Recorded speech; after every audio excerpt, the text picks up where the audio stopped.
व्यसन मुक्तीवर ते भाष्य करणारी हंडी बदलापुरातील तुषार साठसे या तरुणानं लावलेली होती.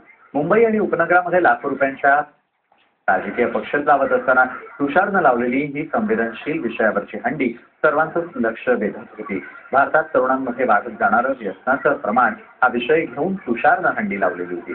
त्याच्या हंडीला सामाजिक संदेश देणारे बॅनर असले, विविध व्यसनांमुळे होणारे दुष्परिणाम दाखवणारे तक्ते टांगण्यात आलेले होते.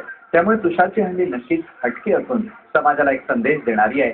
दरवर्षी तुषार हा अनेक सामाजिक संदेश देणाऱ्या हंड्या लावत असतो. स्वाईन फ्लू हा 2 वर्षापूर्वी आला होता. तर 2 वर्षापूर्वी आम्ही स्वाईन फ्लूची दहीहंडी केलेली. तर स्वाईन फ्लूचे विकार आणि त्यासाठी काय उपाययोजना करावी हे घेतलं होतं. त्याच्यानंतर आम्ही स्त्री भ्रूण हत्या घेतली होती. स्त्री भ्रूण हत्या कशा प्रमाणात होती, कुठल्या प्रमाणात होती, मुलींची संख्या कशी कमी होतीये या संदर्भात 26 तर आम्ही मागच्या वर्षी स्त्री भ्रूण हत्या या विषयावर दहीहंडी घेतली होती. आणि यावर्षी व्यसनमुक्ती हा असा विषय घेऊन, हा सब्जेक्ट घेऊन आम्ही सर्व व्यसनांचा अभ्यास केला. त्याचे दुष्परिणाम काय हे घेतलं.